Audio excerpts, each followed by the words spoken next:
Bienvenue dans une nouvelle vidéo où nous aborderons un sujet crucial pour le bien-être émotionnel et les relations saines.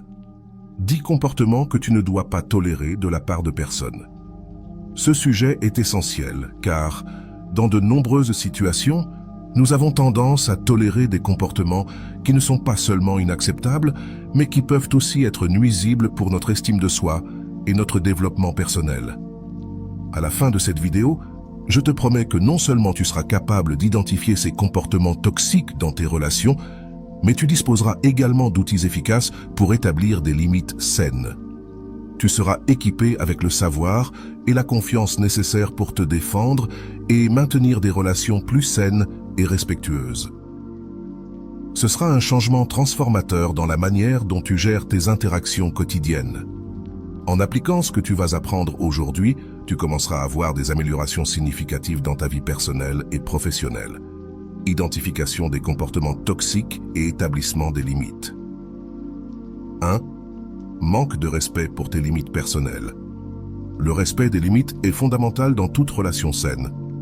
Personne n'a le droit de te faire sentir mal à l'aise ou de te forcer à faire des choses que tu ne veux pas faire. Apprendre à dire non est essentiel, et c'est un droit que tu dois exercer sans culpabilité. 2. Manipulation émotionnelle. Ce comportement subtil mais destructeur inclut des actions destinées à te faire douter de toi-même, te culpabiliser ou te faire sentir inférieur. La manipulation émotionnelle peut être difficile à détecter, mais il est crucial de la reconnaître et de l'affronter. 3. Agression verbale. Cela inclut les cris, les insultes ou l'utilisation de mots pour dégrader ton estime de toi. C'est l'un des comportements les plus clairs à ne pas tolérer, car l'abus verbal peut avoir des effets durables sur ton bien-être émotionnel. 4. Mépris de ton temps et de tes efforts. Si constamment tes efforts sont minimisés ou ton temps ignoré, c'est un signe clair de manque de respect. Valorise ton temps et assure-toi que les autres le fassent aussi. 5. Invasion de ta vie privée. Que ce soit en fouillant ton téléphone, tes emails, ou en insistant pour connaître des détails personnels que tu ne veux pas partager, ce comportement montre un manque de respect pour ton espace personnel. 6. Contrôle excessif. Les jalousies excessives, tenter de contrôler avec qui tu passes du temps, comment tu t'habilles ou surveiller constamment ta localisation, ne sont pas seulement irrespectueux, mais aussi des signes d'une relation malsaine et potentiellement abusive. 7. Dévalorisation de tes opinions et décisions. Si régulièrement tes pensées ou tes décisions sont dépréciées, c'est un comportement à ne pas tolérer. Ton avis est valide et mérite d'être entendu. Avant d'aller loin, je te serais reconnaissant si tu mets un j'aime à la vidéo, cela m'aiderait à continuer de diffuser cette philosophie. Si tu n'es pas encore abonné, je te recommande de t'abonner et d'activer la cloche pour ne manquer aucune vidéo. 8. Irresponsabilité émotionnelle. Te rendre responsable des émotions ou de l'état d'esprit d'une autre personne est une forme d'irresponsabilité émotionnelle. Chaque individu doit assumer la responsabilité de ses propres sentiments et ne pas imputer cette charge aux autres. 9. Menace ou chantage. Toute forme de menace, qu'elle soit directe ou voilée, est inacceptable. Cela inclut des menaces envers ton bien-être personnel ou l'utilisation de chantages émotionnels pour te contraindre à faire quelque chose contre ta volonté. 10. Violence physique. Sous aucune circonstance, la violence physique ne doit être tolérée. C'est le comportement le plus clair qui doit être confronté et signalé aux autorités compétentes. Ces 10 comportements sont des signaux d'alarme critiques qu'il faut savoir reconnaître et gérer de manière efficace. Dans les sections suivantes de la vidéo, nous explorerons chaque point en profondeur, discuterons pourquoi ces comportements se produisent et comment tu peux y répondre de manière efficace pour protéger ton bien-être émotionnel et physique. Dans cette section, nous approfondirons les comportements toxiques et, comme le suggèrent des experts en psychologie, nous verrons comment gérer ces situations pour préserver notre bien-être émotionnel. Chaque comportement inacceptable sera analysé à la lumière de la théorie psychologique et de l'expérience clinique, avec des conseils pratiques et scientifiquement validés pour y faire face. 1. Manque de respect pour tes limites personnelles. Rolando insiste sur l'importance de l'auto-affirmation. Il recommande de pratiquer des réponses assertives qui communiquent clairement tes limites sans être agressif. Cette compétence se développe par la répétition et l'autoréflexion, en identifiant les situations passées où tes limites ont été ignorées et en réfléchissant à la manière dont tu pourrais les gérer différemment à l'avenir. 2. Manipulation émotionnelle. Rolando indique que pour reconnaître la manipulation émotionnelle, il faut d'abord comprendre tes propres déclencheurs émotionnels. Il recommande de tenir un journal émotionnel qui t'aidera à repérer les schémas et les situations où tu te sens manipulé, tout en renforçant ta résilience face à de telles tactiques. 3. Agression verbale. La littérature psychologique suggère que la meilleure façon de gérer l'agression verbale est de ne pas répondre sur le moment pour éviter l'escalade. Rolando recommande des techniques de respiration profonde ou de compter jusqu'à 10 avant de répondre, pour donner à ton esprit le temps de se calmer et de formuler une réponse réfléchie. 4. Mépris de ton temps et de tes efforts. Selon Rolando, il est important d'établir et de communiquer des attentes claires aux personnes qui t'entourent. Il propose de définir des accords clairs sur ce qui est attendu en termes de temps et d'efforts dans toute relation, qu'elle soit personnelle ou professionnelle. 5. Invasion de ta vie privée. Rolando recommande de définir des limites claires, tant numériques que physiques. Il conseille d'être franc au sujet de tes attentes en matière de vie privée et d'être ferme si ces limites sont mises à l'épreuve, en te rappelant que ta vie privée est un droit, pas un privilège. 6. Contrôle excessif. Pour gérer le contrôle ou les jalousies, Rolando suggère de travailler sur la confiance, tant en toi-même que dans la relation. Il recommande une thérapie de couple si les jalousies proviennent de ton partenaire, ou une thérapie individuelle pour aborder les problèmes d'estime de soi et de confiance qui peuvent nourrir ton acceptation de comportements contrôlants. 7. Dévalorisation de tes opinions et décisions. Rolando insiste sur l'importance de réaffirmer ta valeur. Il propose de pratiquer l'auto-affirmation quotidienne pour renforcer ta confiance en tes propres opinions et décisions, en te rappelant que ta perspective est précieuse et mérite d'être considérée. 8. Irresponsabilité émotionnelle. La clé ici, selon Rolando, est de différencier le soutien émotionnel de la charge émotionnelle. Il conseille d'établir un dialogue ouvert sur la responsabilité émotionnelle dans les relations et de t'éloigner des situations où on attend constamment de toi que tu gères les émotions des autres. 9. Menaces ou chantage. Rolando souligne que face à des menaces ou des chantages, la sécurité personnelle doit passer en priorité. Il recommande de chercher un soutien externe, comme des amis, des membres de la famille ou des professionnels, et de considérer l'intervention des autorités si la situation l'exige. 10. Violence physique. La violence physique est un domaine où Rolando insiste sur l'importance de chercher immédiatement de l'aide. Il conseille de contacter les autorités et les services de soutien aux victimes, soulignant que la sécurité personnelle doit toujours être la priorité absolue. En plus de ces points spécifiques, Rolando met également en avant l'importance de cultiver un environnement de soutien en t'entourant de personnes qui respectent et valorisent ton bien-être. Il propose de chercher des communautés et des groupes de soutien qui peuvent t'offrir solidarité et conseils pratiques pour faire face aux situations difficiles. Cette section a exploré en profondeur comment aborder les comportements inacceptables dans nos relations, en fournissant des outils et des techniques pour établir et maintenir des limites saines. Dans la prochaine section, nous continuerons à analyser ces comportements à travers une histoire illustrative qui montre comment une personne peut appliquer efficacement ces conseils dans sa vie quotidienne. Lorsque Marco recourut à l'agression verbale, Elena utilisa les techniques de respiration et de comptage qu'elle avait apprises pour maintenir son calme. Puis, elle répondit de manière assertive, expliquant que ce comportement était inacceptable et qu'elle ne le tolérerait pas. Ne cherchant pas seulement à se défendre, Elena renforça sa rede de soutien en parlant à ses amis et à sa famille de sa situation.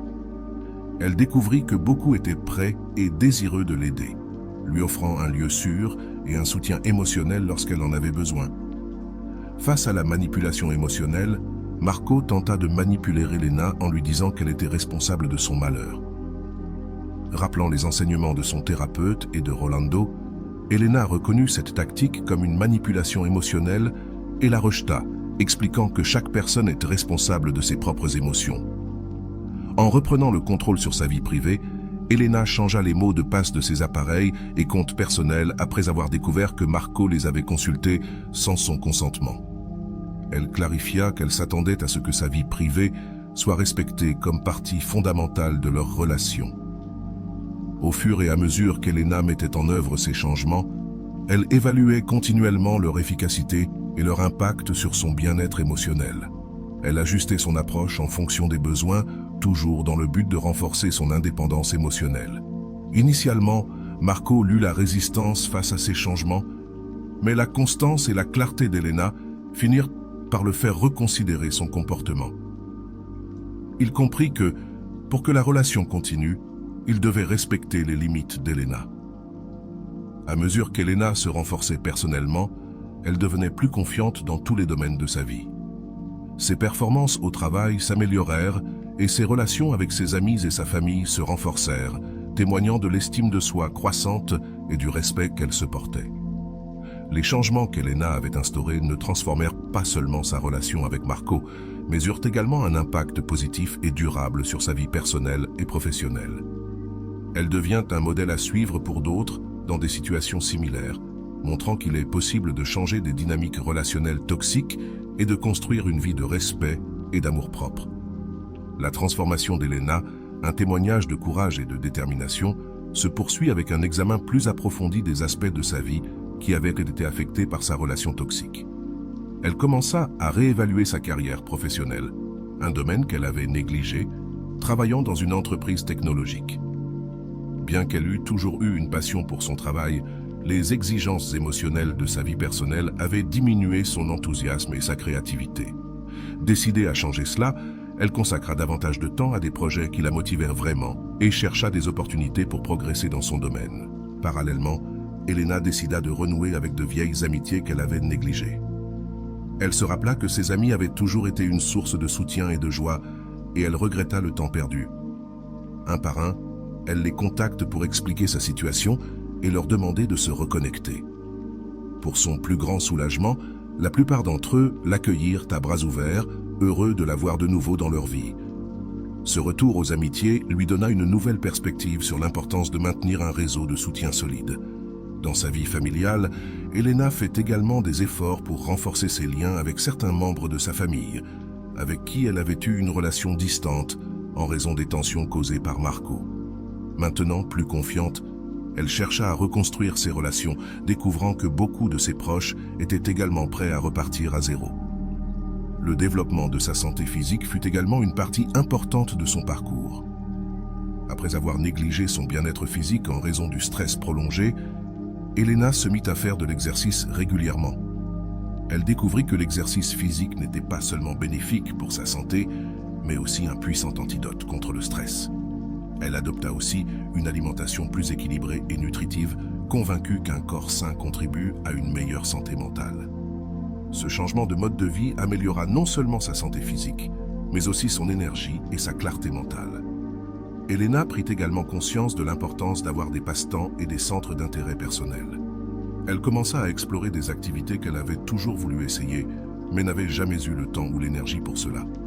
La photographie, la peinture et le yoga devinrent des aspects importants de sa vie, lui apportant joie et un sentiment d'accomplissement personnel. Avec le temps, Elena devint plus introspective, consacrant du temps à la méditation et à l'écriture dans un journal personnel. Ces pratiques l'aidèrent à traiter ses expériences et ses découvertes, lui permettant de mieux comprendre ses émotions et la manière dont elle souhaitait construire son futur. Sa relation avec Marco, bien que toujours présente, avait évolué de manière significative. Elena veillait à ce que leurs interactions se fassent selon ses termes et que ses limites soient respectées. Marco, voyant les changements positifs en Elena et étant confronté à la fermeté de ses décisions, ajusta son comportement. Bien que le processus fût lent et parsemé de défis, Elena commença à partager son histoire avec d'autres, en participant à des groupes de soutien et des forums en ligne, offrant son expérience et des conseils à ceux qui traversaient des situations similaires. Chaque pas qu'Elena faisait pour reconstruire sa vie renforçait son engagement à vivre de manière autonome et saine. Les leçons qu'elle avait apprises non seulement l'avaient transformée, mais elles offraient également un phare d'espoir pour d'autres dans des situations similaires. La route vers l'indépendance émotionnelle était un processus continu. Et Elena comprit que, bien qu'elle eût fait de grands progrès, de nouveaux défis surviendraient. Elle se retrouva confrontée à des situations dans son travail où elle remettait en question si elle était en train de revenir à de vieux comportements. Les situations stressantes où les grands projets tentaient souvent de la pousser à dépendre de l'approbation de ses collègues pour se sentir compétente et précieuse. Pour contrer cela, Elena renforça sa pratique d'auto-affirmation, se rappelant avant chaque réunion ou présentation que sa valeur ne dépendait pas du jugement des autres. Elle utilisait également des techniques de visualisation pour renforcer sa confiance, s'imaginant gérer des situations difficiles avec calme et autorité, et en sortir avec son estime de soi intacte. Dans sa vie personnelle, Elena poursuivit l'exploration de nouvelles activités et passions qui lui permettaient de s'exprimer et de se redécouvrir en dehors de toute relation. Elle s'inscrivit à des cours de céramique, trouvant dans la sculpture de l'argile une puissante métaphore pour son propre processus de transformation. En parallèle, Elena s'engage davantage dans sa communauté, en faisant du bénévolat dans des programmes soutenant les jeunes femmes confrontées à des défis similaires aux siens. Cette implication enrichit non seulement sa vie, mais lui permet aussi de redonner, créant ainsi un cercle de positivité et de soutien mutuel. Bien que la relation avec Marco se soit améliorée, elle nécessitait encore attention et soin. Elena a appris que les relations saines demandent un travail constant et une communication ouverte. Ils planifièrent des séances régulières de thérapie de couple pour s'assurer qu'ils restaient sur la même longueur d'onde et pour aborder tout nouveau problème. Elena trouva également du soutien dans un réseau de femmes ayant vécu des situations similaires. Ce groupe se réunissait régulièrement pour partager leurs histoires, défis et victoires. Elena découvrit que partager son parcours non seulement aidait les autres, mais renforçait également son propre engagement envers son indépendance émotionnelle. La gestion des réactions de sa famille face aux changements dans sa vie a été complexe. Certains membres de sa famille ne comprenaient pas pourquoi elle avait besoin d'établir des limites aussi strictes avec Marco, ni pourquoi elle choisissait de passer plus de temps seule ou avec ses amis. Cependant, la patience et une communication continue l'aidèrent à leur faire comprendre que ces changements étaient essentiels pour son bien-être. Elena dut aussi apprendre à faire face aux revers sans perdre courage.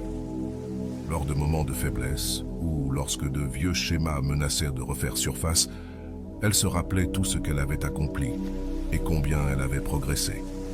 Ces moments de réflexion l'aidaient à réajuster son approche et à continuer d'avancer avec un but renouvelé. L'un des plus grands succès d'Elena fut d'apprendre à vraiment apprécier sa propre compagnie. Elle organisait des soirées rien que pour elle, où son unique agenda était de faire ce qu'elle désirait, lire un livre, regarder un film ou simplement se reposer. Ces moments devinrent son sanctuaire personnel, essentiel pour sa santé mentale et émotionnelle. À chaque nouveau défi qu'elle affrontait, Elena devenait de plus en plus experte dans la gestion de la dynamique de sa vie avec équilibre et respect de soi. Elle comprenait que l'indépendance émotionnelle ne signifiait pas ne jamais avoir besoin des autres, mais plutôt avoir la capacité de choisir quand et comment laisser les autres entrer dans son espace personnel. L'histoire d'Elena montre que bien que le chemin vers l'indépendance émotionnelle soit long et parfois solitaire, il est aussi rempli de moments de grande croissance et de réalisation personnelle. À mesure que l'on poursuit son histoire, on voit comment Elena applique toutes ses leçons apprises dans de nouvelles situations et comment elle continue de cultiver sa force et son autonomie. Au fur et à mesure qu'Elena poursuivait son voyage vers une indépendance émotionnelle complète, elle se retrouva confrontée à de nouveaux défis et opportunités qui la mirent à l'épreuve. Cependant, chaque défi servait de rappel de tout ce qu'elle avait accompli et des outils qu'elle avait acquis pour faire face aux adversités. Elena commença à reconnaître des schémas dans la façon dont elle abordait les problèmes, remarquant qu'elle répondait désormais aux conflits avec plus de calme et de perspective. Cela n'améliorait pas seulement son bien-être personnel, mais favorisait aussi des relations plus équilibrées et saines. Au travail, Elena fut promue à un poste de plus grande responsabilité. Ce nouveau rôle apporta son lot de défis uniques, y compris la gestion d'une équipe diversifiée et souvent d'opinions conflictuelles. Elena mit à profit ses compétences en communication efficace et son leadership empathique, cultivant un environnement de travail collaboratif et respectueux. La relation avec Marco avait aussi mûri. Bien que le couple ait dû travailler dur en thérapie et à la maison pour surmonter les comportements toxiques du passé, ils bénéficièrent désormais d'une dynamique beaucoup plus saine. Marco avait appris à respecter les limites d'Elena et à valoriser son indépendance, tandis qu'Elena avait appris à communiquer ses besoins de manière plus efficace. Elena s'efforça également d'élargir son cercle social en se liant d'amitié avec des personnes partageant ses intérêts et ses valeurs. Ces nouvelles amitiés lui apportèrent de la joie et de la camaraderie, tout en lui rappelant l'importance de disposer d'un réseau de soutien diversifié et actif. De plus, Elena décida de reprendre ses études en s'inscrivant à un programme de maîtrise qu'elle avait toujours voulu suivre. Ce choix ne fut pas seulement un défi intellectuel, mais lui permit aussi d'explorer de nouveaux domaines d'intérêt et d'élargir sa carrière professionnelle dans des directions passionnantes. Sur le plan personnel, Elena adopte un nouveau loisir qui devient une passion: la randonnée. Les longues promenades dans la nature lui offraient un espace pour réfléchir et se connecter avec elle-même, renforçant l'importance de passer du temps seul et de prendre soin de sa santé mentale et physique. Dans sa communauté, Elena commença à diriger des groupes de soutien pour les femmes confrontées à des situations similaires à celles qu'elle avait surmontées. Partager son histoire et offrir des conseils devient une partie essentielle de sa vie, lui donnant un sens de but et de satisfaction. La vie familiale d'Elena connut également des changements positifs. Elle améliora sa relation avec ses parents et ses frères et sœurs, qui observaient sa transformation avec admiration et fierté. Les réunions familiales, autrefois tendues et difficiles, étaient désormais remplies de rires et de soutien mutuel. En ce qui concerne sa vie amoureuse, Elena et Marco décidèrent finalement de s'engager. Cette décision résulta de nombreuses conversations profondes sur leurs futurs individuels et partagés, et les deux se sentèrent confiants et enthousiastes par le pas qu'ils prenaient ensemble. Au fil du temps, Elena devient aussi une oratrice recherchée lors de conférences sur le développement personnel et la santé émotionnelle. Partager son parcours et les leçons apprises avec un public plus large lui permet d'avoir un impact positif sur la vie de nombreuses personnes. À travers ses hauts et ses bas, Elena garda une constante, son journal personnel. Écrire était devenu une pratique essentielle pour elle, un moyen de documenter sa croissance, de réfléchir à ses expériences et de planifier son avenir. Elena poursuivit aussi sa pratique de la méditation, trouvant dans ces techniques une source inépuisable de paix et de clarté. Ces pratiques l'aidaient à rester centrée, particulièrement en période de stress ou d'incertitude. Pendant son temps libre, Elena aimait explorer de nouvelles cultures et pays. Voyager devient une source d'inspiration et d'apprentissage, élargissant sa perspective du monde et d'elle-même. Enfin, Elena décida d'écrire un livre sur son expérience, dans l'espoir d'inspirer d'autres personnes à rechercher l'indépendance émotionnelle et à construire des relations plus saines. Le processus d'écriture fut cathartique et enrichissant, lui permettant de clore un chapitre de sa vie tout en aidant les autres à ouvrir le leur. L'histoire d'Elena est un puissant témoignage de la manière dont la détermination, l'éducation et le soutien adéquat peuvent transformer la vie d'une personne. À travers son parcours, Elena démontra qu'il est possible de changer des dynamiques relationnelles destructrices et de construire une vie de respect et d'amour de soi. L'analyse approfondie de l'histoire d'Elena révèle un panorama riche et détaillé des défis et des triomphes personnels dans la quête de l'indépendance émotionnelle. Son voyage commença dans un état de grande vulnérabilité, marqué par une relation qui érodait son estime de soi. Ce chemin vers la conscience de soi fut crucial, car il lui donna la clarté nécessaire pour comprendre que les comportements de son partenaire n'étaient ni normaux ni sains. La thérapie introduit également Elena au concept de limite personnelle, une idée nouvelle pour elle qu'elle commença à explorer et à mettre en place dans sa vie. À mesure qu'elle apprenait à définir et à communiquer ses limites, Elena éprouvait un sentiment croissant de contrôle sur sa vie. Ce processus ne fut ni simple ni linéaire. Chaque pas en avant s'accompagnait de défis, souvent sous forme de résistance ou de manipulation de la part de son partenaire. Cependant, la détermination d'Elena à changer sa situation la poussa à chercher du soutien au-delà de la thérapie. Elle se plongea dans la lecture et l'éducation sur des sujets liés à l'indépendance émotionnelle, trouvant dans les écrits d'experts comme Rolando des stratégies et des affirmations qui renforcèrent sa résolution. La mise en place de ces stratégies commença à transformer la dynamique de sa relation, Marco, confronté à l'inflexibilité du changement d'Elena, dut commencer à ajuster son comportement. Le processus de changement comprenait aussi une expansion du cercle social d'Elena. Elle renoua avec de vieilles amitiés et se lança dans de nouvelles activités qui la connectèrent à des personnes partageant ses intérêts et ses valeurs. Ces nouvelles connexions lui fournirent un réseau de soutien qui réaffirmait sa valeur et renforçait son indépendance émotionnelle. Dans son travail, Elena commença à accepter des rôles et des projets qu'elle aurait évités auparavant, défiant ainsi l'image qu'elle avait d'elle-même comme étant moins compétente. Son succès dans ces projets n'améliora pas seulement son image professionnelle, mais renforça aussi son estime de soi. Le renouvellement de son engagement envers sa famille fut également un aspect crucial. Elena travailla pour réparer et approfondir ses relations avec ses proches qui remarquèrent et célébrèrent son développement et sa nouvelle énergie.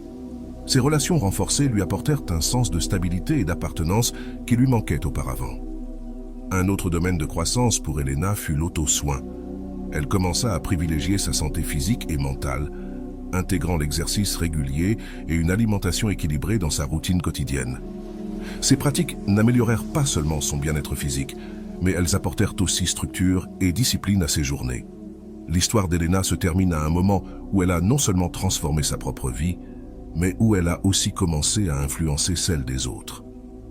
En partageant son histoire et en soutenant ceux qui traversent des épreuves similaires, Elena est devenue un phare d'espoir et une ressource précieuse dans sa communauté. Cette analyse de l'histoire d'Elena met en lumière non seulement les étapes individuelles qu'elle a franchies pour atteindre l'indépendance émotionnelle, mais aussi cela montre comment le changement personnel peut avoir un impact plus large, affectant positivement ceux qui l'entourent. Dans les prochaines parties de notre analyse, nous continuerons à explorer comment Elena gère les défis continus et comment elle maintient son indépendance émotionnelle dans diverses situations de sa vie. À mesure qu'Elena a continué à développer son indépendance émotionnelle, elle a également fait face à des défis qui ont mis à l'épreuve les compétences et les stratégies qu'elle avait apprises. La complexité d'appliquer des théories écologiques dans la vie réelle est devenue évidente, mais la robustesse du réseau de soutien et les nouvelles compétences qu'Elena avait cultivées l'ont également été. À travers ces défis, plusieurs aspects clés ont contribué à sa croissance continue et à l'impact qu'elle a eu sur son environnement. Tout d'abord, la capacité d'Elena à maintenir ses limites a été mise au défi à plusieurs reprises. Par exemple, au travail, elle a été confrontée à des situations où ses collègues ou supérieurs essayaient d'imposer des demandes irrationnelles ou ne respectèrent pas son temps personnel. Elena a appris qu'établir des limites est souvent un processus continu qui nécessite une réaffirmation. Elle a utilisé des techniques de communication assertive pour réitérer ses limites de manière respectueuse mais ferme, en s'assurant que ses besoins soient reconnus et respectés. Dans sa vie personnelle, en particulier dans sa relation avec Marco, Elena a constaté que la dynamique entre eux nécessitait une révision constante. À mesure que Marco ajustait son comportement, de nouveaux défis surgissaient. Le couple a découvert que la communication effective et honnête était essentielle pour naviguer à travers ces changements. Les séances régulières de thérapie de couple sont devenues un espace sûr pour explorer ces sujets et apprendre de nouvelles façons de se soutenir mutuellement dans un contexte de respect mutuel. L'histoire d'Elena souligne également l'importance de l'auto-évaluation et de la croissance personnelle. Elena s'est engagée dans des pratiques d'auto-réflexion qui lui ont permis d'évaluer ses progrès et ses domaines d'amélioration. Ces pratiques incluent non seulement la réflexion personnelle et l'écriture dans un journal, mais aussi la recherche de retours d'amis de confiance et de mentors. Cette approche holistique lui a permis de maintenir un sens clair de direction et de but. À mesure qu'Elena étendait son cercle social et professionnel, elle a également appris la valeur de la diversité des perspectives. Interagir avec une large gamme de personnes lui a fourni de nouvelles idées et l'a aidé à remettre en question ses propres suppositions et préjugés. Cela a été particulièrement précieux dans son travail, où diriger des équipes diverses nécessitait une compréhension approfondie et une appréciation des différents points de vue. L'engagement d'Elena dans l'éducation continue a joué un rôle crucial dans sa capacité à gérer les défis de la vie. Elle a participé à des ateliers et à des séminaires qui n'étaient pas seulement liés à l'indépendance émotionnelle, mais aussi aux compétences en leadership, à la gestion du stress et à la communication efficace. Ces apprentissages lui ont fourni des outils pratiques qu'elle pouvait appliquer dans des situations personnelles et professionnelles. L'impact d'Elena dans sa communauté a également commencé à se manifester de manière plus significative. En dirigeant des groupes de soutien et en participant à des événements communautaires, Elena a utilisé son expérience pour influencer positivement les autres. Son histoire personnelle est devenue un témoignage puissant qui a inspiré d'autres à chercher de l'aide et à commencer leur propre voyage de croissance personnelle. De plus, la nouvelle passion d'Elena pour la randonnée et la photographie lui a non seulement apporté du loisir, mais aussi une source d'inspiration et de contentement. Ces activités sont devenues une partie cruciale de son équilibre entre le travail et la vie personnelle, l'aidant à maintenir son bien-être mental et physique. Dans sa relation avec Marco, bien que renforcée, de nouveaux défis sont apparus, nécessitant adaptation et flexibilité. Apprendre à naviguer à travers les changements dans la dynamique de leur relation, tout en maintenant son indépendance, a été un équilibre délicat que les deux ont dû gérer soigneusement. Enfin, la décision d'Elena d'écrire un livre sur son expérience illustre comment elle a transformé son voyage personnel en une opportunité d'éduquer et d'autonomiser les autres. Ce projet a non seulement solidifié sa propre compréhension et appréciation de sa croissance, mais a également élargi son impact, permettant à ses leçons et expériences d'atteindre un public plus large. L'histoire d'Elena est un exemple clair de la façon dont l'indépendance émotionnelle n'est pas simplement une destination, mais un voyage continu d'apprentissage, de croissance et d'adaptation. À mesure que nous avançons dans l'analyse de son histoire, nous verrons comment ces thèmes s'entrelacent encore plus profondément et comment les leçons qu'Elena a apprises peuvent être appliquées par d'autres dans leur propre vie. Dans la troisième et dernière partie de notre analyse de l'histoire d'Elena, nous explorerons comment son voyage de croissance personnelle et de développement de l'indépendance émotionnelle illustre l'application efficace de concepts psychologiques dans la vie réelle. Cette analyse fournit également une vision plus profonde de la façon dont l'engagement continu envers l'autodéveloppement peut aboutir à des changements substantiels et durables dans tous les aspects de la vie d'une personne. Elena a fait preuve d'une incroyable résilience face aux défis qui ont continué à surgir, même après avoir établi une nouvelle dynamique dans sa relation et amélioré son environnement de travail et social. Sa capacité à s'adapter et à appliquer ce qu'elle avait appris à de nouvelles situations a été un témoignage de l'efficacité de son approche et du pouvoir de l'éducation continue en psychologie et en développement personnel.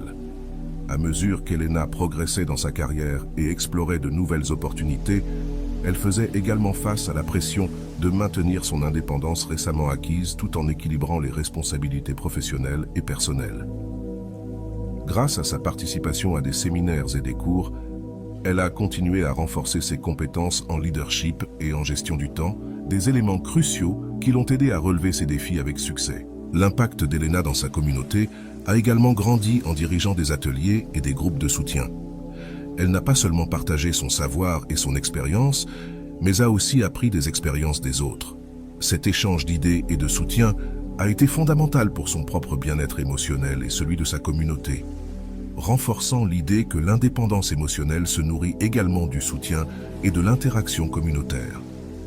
La relation entre Elena et Marco, bien que enrichie, a continué de nécessiter attention et soin. Ils ont découvert que l'amour et le respect mutuel doivent être cultivés activement. Les séances de thérapie de couple sont devenues une partie régulière de leur vie, offrant un espace sûr pour discuter ouvertement de leurs sentiments et préoccupations, et pour travailler ensemble à des solutions respectant leurs besoins individuels. L'approche d'Elena en matière de santé physique et mentale a également évolué. Elle a réalisé que maintenir un mode de vie sain était essentiel, non seulement pour son bien-être personnel, mais aussi comme modèle pour ceux qu'elle aidait. Son régime comprenait un exercice régulier, une alimentation équilibrée et des techniques de gestion du stress telles que la méditation et le yoga, qui l'ont aidé à rester centrée et énergisée. L'écriture du livre d'Elena a été un processus de réflexion et de catharsis qui lui a permis de consolider ses apprentissages et de partager ses perspectives avec un public plus large. Ce projet n'a pas seulement été une étape personnelle importante, mais a également établi Elena comme une voie autorisée sur l'indépendance émotionnelle, inspirant d'autres à entreprendre ou poursuivre leur propre parcours. De plus, Elena a exploré la photographie comme une forme d'art et d'auto-expression, ce qui lui a permis de capturer et de célébrer les moments de beauté dans sa vie. Cette activité est devenue un outil puissant pour son auto-réflexion et sa croissance personnelle, l'aidant à voir le monde et elle-même sous de nouvelles perspectives. À travers son voyage, Elena a également appris l'importance du pardon, à la fois envers les autres et envers elle-même. Elle a reconnu que se débarrasser du ressentiment était essentiel pour avancer et maintenir son indépendance émotionnelle. Ce processus de pardon a été difficile, mais libérateur et fondamental pour sa guérison émotionnelle. Enfin, l'histoire d'Elena se termine sur une note d'espoir et d'autonomisation. En affrontant et en surmontant de nombreux défis, Elena a démontré qu'il est possible de changer, non seulement ses circonstances personnelles, mais aussi d'influencer positivement la vie des autres.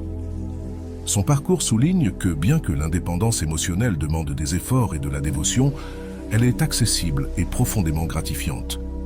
L'histoire d'Elena est un puissant rappel que chaque étape du chemin vers l'indépendance émotionnelle est une opportunité d'apprendre et de grandir.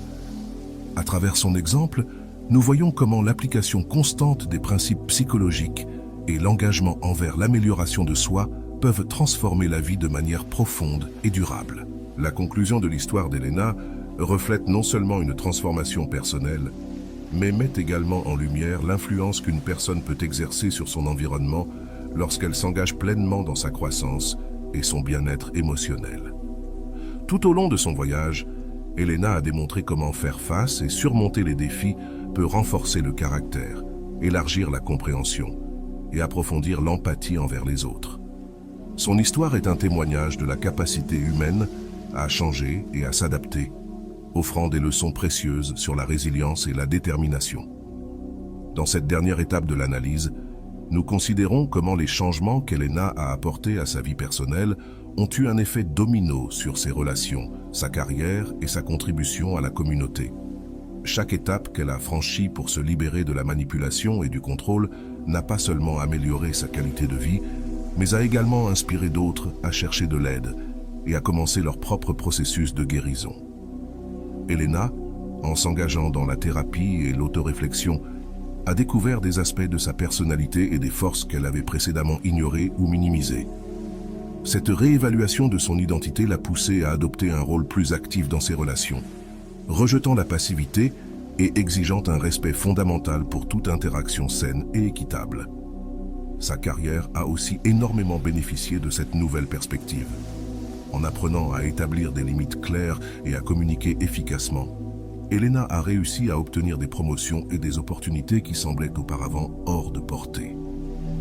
Ses réussites professionnelles ont renforcé son estime de soi et l'ont confirmé comme leader, non seulement sur son lieu de travail, mais aussi dans sa communauté. L'influence d'Elena sur sa communauté est peut-être l'un des aspects les plus marquants de son histoire.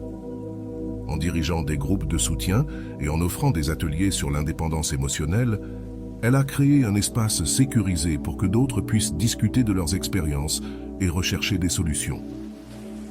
Sa capacité à partager ouvertement ses défis et ses victoires est devenue un puissant outil d'autonomisation pour beaucoup.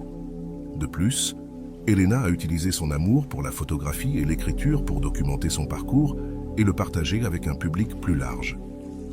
Ces activités ne lui ont pas seulement offert un canal créatif pour son expression, mais elles ont également aidé d'autres à visualiser et comprendre le processus de récupération émotionnelle. À travers son livre et ses présentations, Elena a atteint des personnes au-delà de son cercle immédiat, inspirant lecteurs et auditoires avec son histoire de persévérance et de changement. Ses conférences et publications ont mis en évidence l'importance de la santé mentale et de l'auto-soin, des domaines souvent ignorés ou minimisés dans de nombreuses discussions sur le succès et le bien-être. La relation d'Elena avec Marco offre aussi un aperçu significatif sur la manière dont les couples peuvent grandir ensemble à travers l'honnêteté et le travail acharné. Bien qu'il y ait eu des moments de tension et de défi, leur engagement à améliorer la relation a prouvé qu'il est possible de changer d'anciennes dynamiques et d'établir une connexion plus profonde et respectueuse. De manière plus générale, l'histoire d'Elena souligne l'importance de la communauté et du soutien mutuel.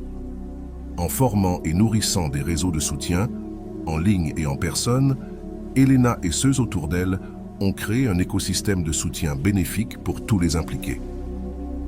Finalement, le voyage d'Elena reflète une vérité universelle sur la nature humaine. Nous sommes tous capables de changement et de croissance. Avec les ressources, le soutien et la détermination adéquates, chacun de nous peut surmonter les adversités et transformer sa vie. Elena nous montre que, malgré les difficultés, la liberté émotionnelle et le respect personnel ne sont pas seulement possibles, mais essentiels pour une vie pleine et satisfaisante. En concluant cette analyse exhaustive, l'histoire d'Elena nous invite à réfléchir sur nos propres vies et à considérer quels changements nous pourrions apporter pour améliorer notre santé émotionnelle et nos relations. Son héritage est un rappel qu'avec courage et persévérance, nous avons tous la capacité de redéfinir notre histoire personnelle vers une fin plus heureuse et plus saine. Et voilà.